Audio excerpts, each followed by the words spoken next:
Well, free speech is obviously our birthright as Americans, but it was born in the UK.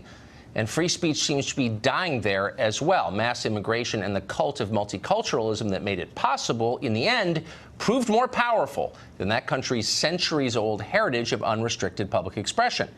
The latest casualty is journalist and activist Tommy Robinson. He's sitting in prison tonight.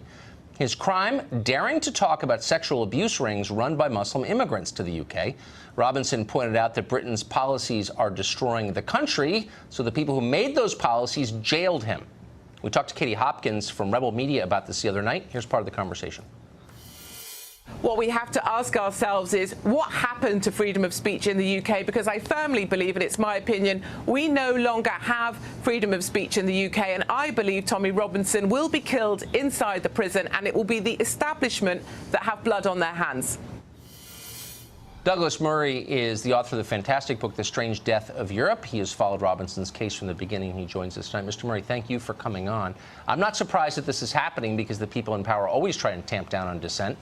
That's always been the case. I'm surprised by the reaction to it. How much press has this gotten in the UK? How much outrage has it evoked? What's the response? Well, it's been remarkable. There was actually a reporting restriction on the fact that Robinson had been arrested and sent to prison within hours. There was actually a reporting restriction on that in the UK that made it impossible for any British journalist like myself to write about it for some days, which meant that the international media picked it up, but here in Britain we weren't allowed to talk about it. There's an ongoing trial, a rape gang trial, which he was actually... May I just stop you right there? So what would, Sure. I mean, groups of people in similar professions go on strike all the time. Why wouldn't journalists in the UK say, we're covering this? Tough if you don't like it, come and arrest us. Why would they obey an order like that? Well, we do have pretty strict contempt orders here in the UK, and basically anyone who would have reported it would have ended up risking going to prison themselves. So it's a very tricky one. There is one, by the way, very quick justification for this, which is that there is an ongoing trial which he was reporting outside of, and there's a problem about reporting on that trial. Again, I'm sitting in London, so I have to be rather careful about mentioning that trial. It's unbelievable. So and I know his politics, which I don't even fully understand, and I don't even care what they are, but I sense they're very different from those of most reporters in Great Britain. But has there been support for him from journalists in the UK? No, not really. I mean, this is something I write quite a bit about in my book, in The Strange Death of Europe, which is that basically we have in Britain, as across Europe, this primary and secondary problem issue, whereby you have a primary problem, as in this case, thousands and thousands of young British girls who've been raped by gangs of men we euphemistically describe as Asian, although they don't include any Chinese or Koreans. Right. We've had thousands of people who've been raped by these gangs. That's the primary problem. The secondary thing is that there are people who then say, look at what's happening.